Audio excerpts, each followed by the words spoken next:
Height and distance. What is height and distance? Height and distance কি? Height and ডিস্টেন্সটা কি বলতে চাইছে? বলছে উচ্চতা দূরত্ব হলো ত্রিকোণমিতির একটি প্রয়োগ যেখানে কোণের সাহায্যে উচ্চতা দূরত্ব নির্ণয় করা যায়।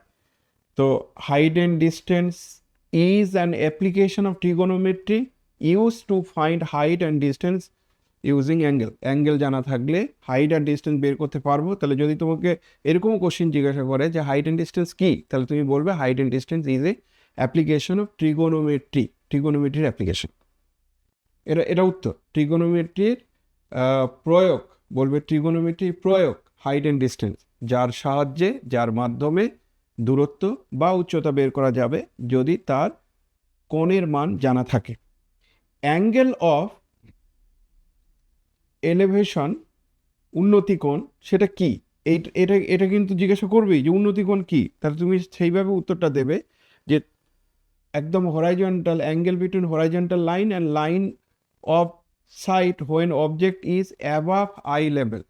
তার মানে চোখের উপরের দিকের যে অ্যাঙ্গেল, চোখের সমতল রেখা, আচ্ছা চোখের সমতল রেখা থেকে উপরের দিকের যে কোণ তৈরি হয় তাকে উন্নতি কোণ বলে। উপরের দিকে যে কোণ তৈরি হয় তাদেরকে উন্নতি কোণ বলে। অবনতি কোণ কাকে বলা হচ্ছে? নিচের দিকে যে কোণ তৈরি করছে, আই লেভেলের নিচের দিকের যে কোণ তৈরি করছে, এইভাবে বলতে পারো যে আই লেভেলের উপরের দিকের কোণকে উন্নতি কোণ, আই লেভেলের নিচের দিকের কোণকে অবনতি কোণ বা ডেপ্রেশন বলে। তো অ্যাঙ্গেল অফ ডেপ্রেশন হচ্ছে চোখের সমতল থেকে নিচের দিকের কোণকে অবনতি কোণ বলে। এবার গুরুত্বপূর্ণ ফর্মুলা কি? Tan theta. ট্যান থিটা মানে হচ্ছে হাইট বাই বেস, আর এই ফর্মুলাটাই সব থেকে বেশি ইউজ হয়। সাইন আর কস, কিছু কমপ্লিকেসি অঙ্কগুলোতেও সাইন কস ইউজ হয়। যেখানে হাইপোটেনিয়াস জানা আছে সেক্ষেত্রে সাইন কসের মাধ্যমেও আমরা বের করতে পারি। যদি জিজ্ঞাসা করা হয় যে সমকোণী ত্রিভুজ, আচ্ছা এরপরে ধরো হয়তো জিজ্ঞাসা করলো, আর ডেমোতে বলার সময় সবসময় তুমি রিয়েল লাইফের এক্সাম্পলগুলো বলবে। যেমন বেশ কটা কথাবার্তা বলেছো যে অনেক সময় এমন হয় বেশি উচ্চতার রেসপেক্টে যে পার্সন, সেই পার্সনটার হাইটটা নেগলিজিবল হওয়ার জন্য সেটা বাদ দেওয়া হয়, কিন্তু কিছু কিছু অঙ্কের ক্ষেত্রে আমি বলছি নেগলিজিবল ধরা মানে হয় না। এই কথাটা তো আমি লাস্টে বলেছিলাম যে মানে মানে মানুষটার উচ্চতা আমরা খুবই নগণ্য ধরে নিই একটা বিন্দু হিসেবে। ওটা ঠিক আছে, আমি এবার দেখলাম, বলছি ওটা শুনলাম। এইটা কি আমি মানে অঙ্কটা লাস্টে বলবো মানে একদম ওটা শেষের তুমি দিকে প্রথম মাঝে? দিকেও বলতে পারো যে হ্যাঁ যে যখন থিওরি বলছো মানে হ্যাঁ হ্যাঁ আরবিটারি থিটা দিয়ে যখন বলছো, তখন তুমি বলতে পারো যে উচ্চতাটা যদি খুবই বেশি থাকে তার রেসপেক্টে, তার সাপেক্ষে মানুষের হাইটটা অনেক নগণ্য। তো বেশিরভাগ ক্ষেত্রে উচ্চতা বেশি থাকলে এই হাইটটাকে পয়েন্ট হিসেবে ধরা হয়, কিন্তু উচ্চতাটা যদি কম থাকে তাহলে এই হাইটটাকেও নেগলিজিবল হাইট হিসেবে ধরা হয় না। এই কথাটা বলে দেওয়া প্রথমেই উচিত। তারপর তোমার উচ্চতা কত আছে তার উপর নির্ভর করে তুমি করবে। উচ্চতা বেশি মানে আমি বলছি 100 মিটার, মানে অনেক বেশি উচ্চতা, তার রেসপেক্টের কম। কিন্তু উচ্চতা যদি যদি কথা বলা হয় 20 ফুট, তো 20 ফুটের রেসপেক্টে মানুষের হাইটটাও নেগলিজিবল নয়। তো ওটা ওটা প্রথমেই বলে দেবে, ওটা লাস্টে বললে দেখলাম, কিন্তু ওটা প্রথমেই বলে দেওয়া উচিত। তো কিভাবে তুমি ডেমোতে এই ক্লাসটা এক্সপ্লেন করবে? রিয়েল লাইফ এক্সাম্পল দেবে, স্কেল ইউজিং স্কেল ড্রয়িং, মানে ড্রয়িং করে দেখাবে। বেশিরভাগ ক্ষেত্রে আমাদের এই যে প্রবলেমগুলো হয় সেটা রাইট অ্যাঙ্গেল ট্রায়াঙ্গেল, হয়তো রাইট অ্যাঙ্গেল ট্রায়াঙ্গেল দিয়ে স্টুডেন্টের আই লেভেলের রেফারেন্স দিয়ে বলবে। স্টুডেন্টকে বলবে যে তোমার উপরের দিকে তাকালে তোমার লেভেল থেকে যে কোণটা তৈরি হচ্ছে সেটা উন্নতি কোণ, অবনতি কোণ এভাবে বলবে। হরাইজন্টাল লাইন কি জিনিস? আর এখানে আমার আরেকটা প্রশ্ন আছে। হুম। মানে আমার মনে হলো যে প্রশ্নটা যদি আমাকে করেন স্যাররা, যে আমি যখন ওই গাছটাকে ধরে নিচ্ছি, গাছটাকে আমি সোজা ধরে নিচ্ছি, কিন্তু ম্যাক্সিমাম সময় তো নারকেল গাছ সোজা হয় না, তখন তো আমরা লম্বটা পাবো না। তো তুমি সেখানে ওখানে লম্ব কি করে ধরে নিলে স্যার? তো মানে আমার মাথায় এসেছিল পড়াতে পড়াতে যেটা তো ধরতেই ওটা পারেনি ধরতে স্যার। পারে। তো আমাদের যদি একটু গাছটা বক্র হয়, তো সেই বক্র গাছটাকেও আমরা লম্ব হিসাবে কনসিডার করব।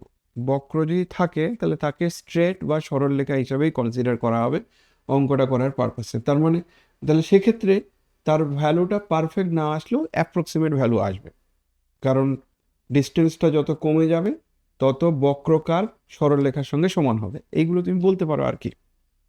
ওকে, যখন ডিস্টেন্সটা বেশি তখন বক্রকার আর ডিস্টেন্স কট, কড আর বক্রকার দুটো একদম আলাদা। কিন্তু ডিস্টেন্স যদি কম হয় তাহলে কার্ভের লেভেলটা দেখবো অনেকটা নেগলিজিবল হয়।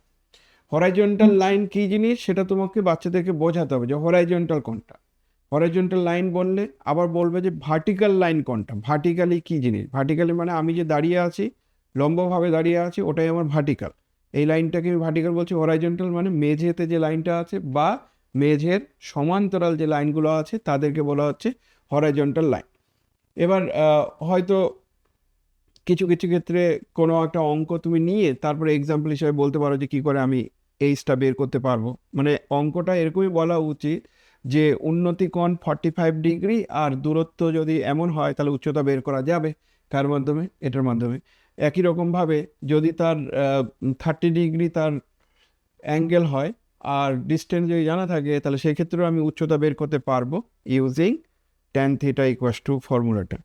ঠিক আছে, আচ্ছা এবার দেখো, why do you use tan theta, tan instead of sine and cos. Sine cos বাদ দিয়ে তুমি tan কেন ইউজ করো? বিকজ জেনারেলি হাইট আর বেস আর গিভেন। হাইট আর বেস সাধারণত দেওয়া থাকে বেশিরভাগ অঙ্কের ক্ষেত্রে। আর এখানে what is assumption in this problem বলছে। অ্যাজাম্পশনটা কি? কি অ্যাজাম্পশন করতে হয়? বলবে যে গ্রাউন্ডটাকে হরাইজন্টাল ধরে নেওয়া হয়। তো গ্রাউন্ড হরাইজন্টাল সেটা ধরে নেওয়া হয়। আর ডিফারেন্স বিটুইন ইনোভেশন আর ডেপ্রেশন, এই দুটোর মান ডিফারেন্স কি? মানে উন্নতি কোণ আর অবনতি কোণের ডিফারেন্স কি? তাহলে তুমি বলবে যে এদের ডিফারেন্সটা হচ্ছে, ডিফারেন্স বিটুইন তুমি ডেফিনেশনটা দিলেও হয়ে যাবে। নাহলে বলতে পারো যে ডিরেকশন অফ অবজারভেশন, এটার মানে হচ্ছে যে কি বলবো, যে আই লেভেল থেকে দেখার মানে লেভেল থেকে কোন দিকে দেখছি, উপরের দিকে দেখছি না নিচের দিকে দেখছি। উপরের দিকে যদি তাকাতে হয় তাহলে বলবো উন্নতি কোণ, নিচের দিকে যদি তাকাতে হয় তাহলে অবনতি কোণ। তাহলে এটাই ডিফারেন্স।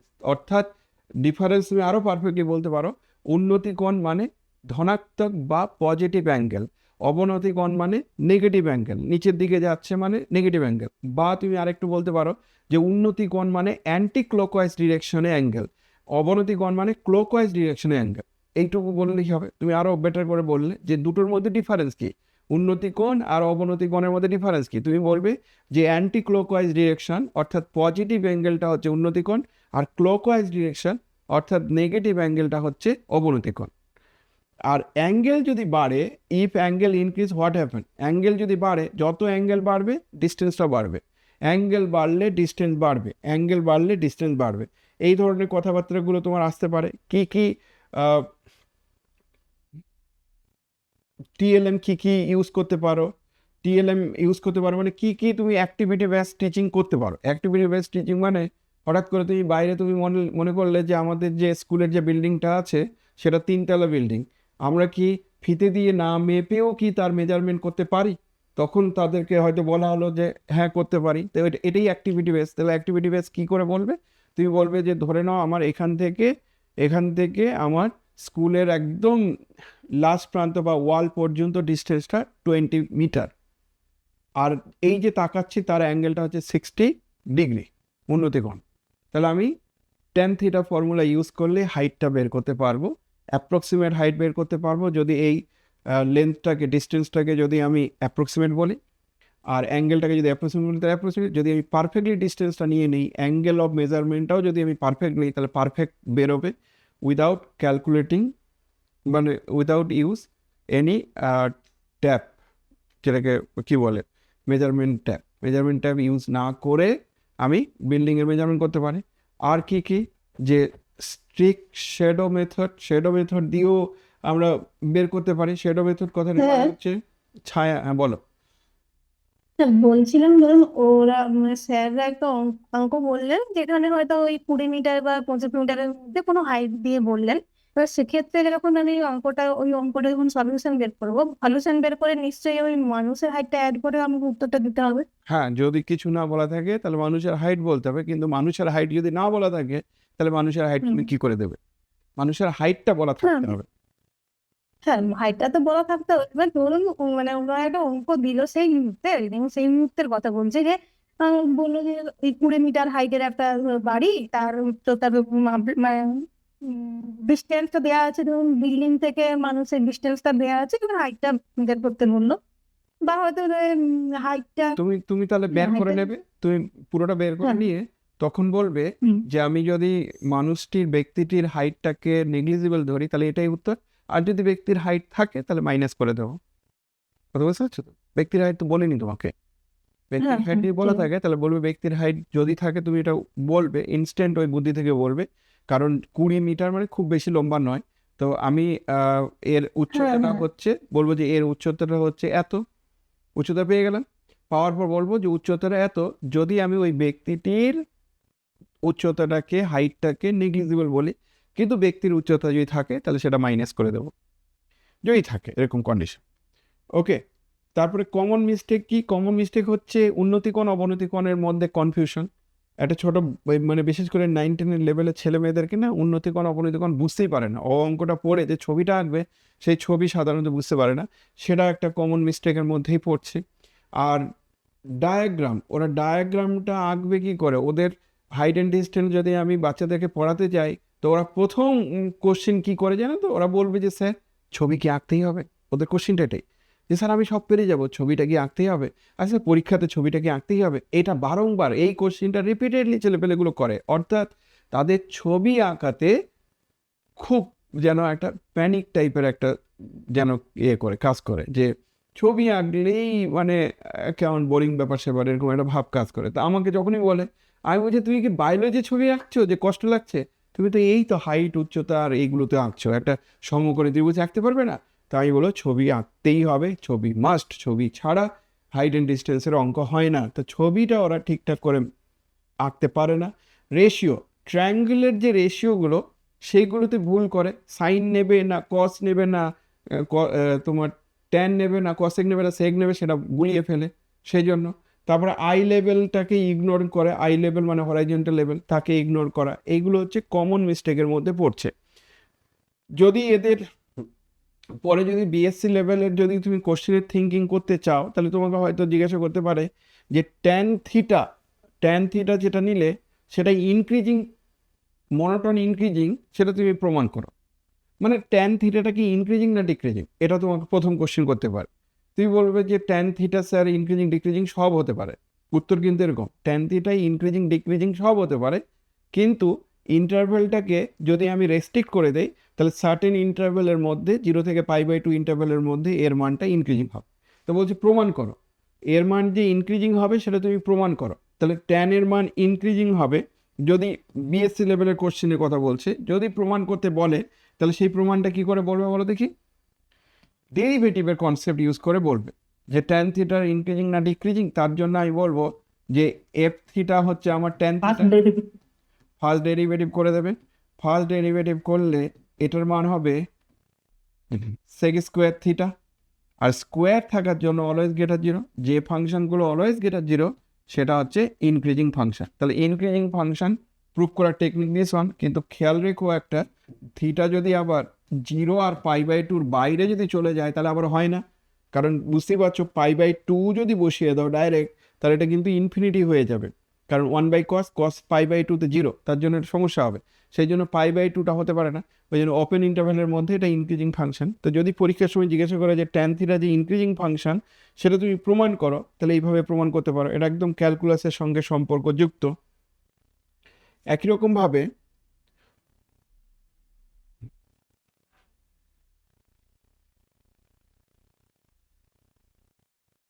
মেজারমেন্টের যে এরর ইন মেজারমেন্ট সেটা কি হবে? If theta has small error, small, how height change, যদি থিটাটা যদি স্মল হয় তাহলে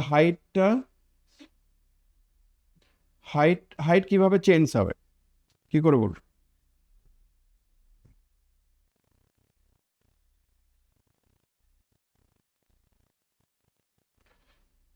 ডিফারেন্সিয়াল ক্যালকুলাস ইউজ করে কি করে বলবো এটাকে? যখন মেজারমেন্টের এরর কি হতে পারে? থিটাটা যদি স্মল হয়, মানে অ্যাকচুয়ালি আমাদের একটা রেজাল্টও আছে যে আমরা জানতাম যে সাইন থিটা ইজ থিটা যখন থিটাটা ভেরি স্মল কথাটির মানে হচ্ছে একদম জিরোর খুব কাছাকাছি, আর কস থিটার মানটা কিন্তু অ্যাপ্রক্সিমেট টু 1, তাহলে ট্যান থিটাও কিন্তু সেই যুক্তিতে আমরা বলতে পারবো অ্যাপ্রক্সিমেট টু থিটা। তো থিটা যদি ভেরি স্মল হয় তাহলে ট্যান থিটার মানগুলো থিটার সঙ্গে সমতুল্য হবে, কিন্তু সবসময় কি হয় থিটার মান পারফেক্টলি জানা থাকে না, মানে থিটার মানের জন্য ট্যান থিটার মান পারফেক্টলি বের হয় না, তাহলে সেক্ষেত্রে হয়তো ক্যালকুলেটর ইউজ করতে হবে, কিন্তু এখানে কোশ্চেনটা কী বলছে বুঝতেই পারছি না। আচ্ছা, এবার নেক্সট হচ্ছে 3Dতেও কি হাইট অ্যান্ড ডিস্টেন্সের অঙ্ক হতে পারে? আমরা যে অঙ্কগুলো এখানে বলছি, যে ছবি দিয়ে ওরা বললো, যে ছবি দিয়ে বলছো সেটা কিন্তু 2Dতে, তো 3Dতে হতে পারে, আমি যে হ্যাঁ 3Dতে হতে পারে, কিন্তু 3Dতে যদি হাইট অ্যান্ড ডিস্টেন্স হয় তাহলে সেখানে অবশ্যই তোমার দুটো অ্যাঙ্গেল লাগবে। 3Dতে যখন হাইট অ্যান্ড ডিস্টেন্স হবে তাহলে এক্স এক্সিস বরাবর কতটা ডিস্টেন্স, ওয়াই, তাহলে দুটো অ্যাঙ্গেল মানে কি, এই হরাইজন্টাল লাইন ধরো এটা, তার সঙ্গে হরাইজন্টাল লাইনেরই আরেকটা অ্যাঙ্গেল করে যে লাইনটা আছে তার অ্যাঙ্গেল লাগবে, আর কতটা হাইটে আছে সেই অ্যাঙ্গেল লাগবে, তার দুটো অ্যাঙ্গেল যদি থাকে তবেই তুমি হাইট বের করতে পারবে। আর 3Dতে হাইট অ্যান্ড ডিস্টেন্সের অঙ্ক হয়, কিন্তু ক্লাস 10 লেভেলে 3D ফিগারে হাইট অ্যান্ড ডিস্টেন্স নেই। কেন? কারণ ক্লাস 10 লেভেলে দুটো অ্যাঙ্গেল দিয়ে অঙ্ক করার পসিবিলিটি নেই, তাতে কনফিউশন হবে। এগুলোকে স্পেস জিওমেট্রি বলে। 3Dতে যদি বলো, আরও হায়ার ডাইমেনশনে যদি বলো তাহলে সেটাই differential geometry. Okay,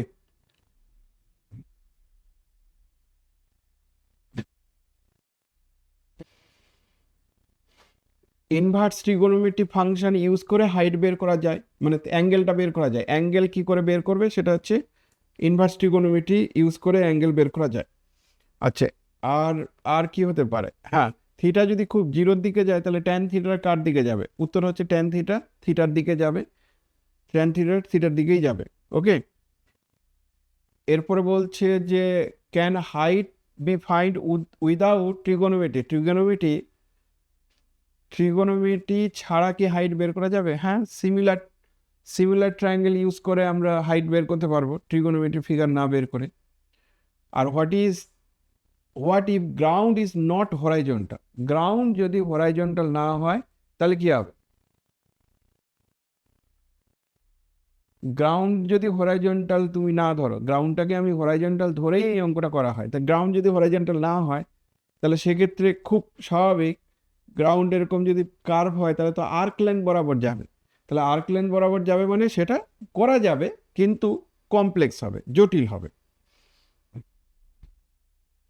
why horizontal line is important? কারণ ইট ডিফাইন্স রেফারেন্স ফর অ্যাঙ্গেল হরাইজন্টালের সঙ্গেই হয়, তার জন্য হরাইজন্টাল লাইনটা ইম্পর্টেন্ট। ব্যাস, আর এই চ্যাপ্টার করতে গেলে আমাদের কয়েকটা জিনিস বেশি লাগছে, সেটা হচ্ছে ট্যান থিটার মান জানছে, এলিভেশন কী জিনিস আর ডিপ্রেশন কী জিনিস, ডায়াগ্রাম কম্পালসারি যে কথাটি আমি তখন বললাম, আর রিয়েল লাইফ কিছু অ্যাপ্লিকেশন। ডায়াগ্রাম কম্পালসারি মানে ওদেরকে একদম পরিষ্কার বলতে হবে ডায়াগ্রাম ছাড়া অঙ্ক করা যাবে না, আগে ডায়াগ্রাম তারপর অন্য কিছু। যখন ডায়াগ্রামটা করবে, যদি বাস্তবধর্মী এক্সাম্পল বলো তাহলে ওই ছবি, গাছের ছবি বা কিছু, ওটা একটা এঁকে দেবে প্রয়োজনে, তাহলে গাছের ছবি দিলে ওদের ভিজুয়ালাইজেশনটা ভালো হবে। ওকে।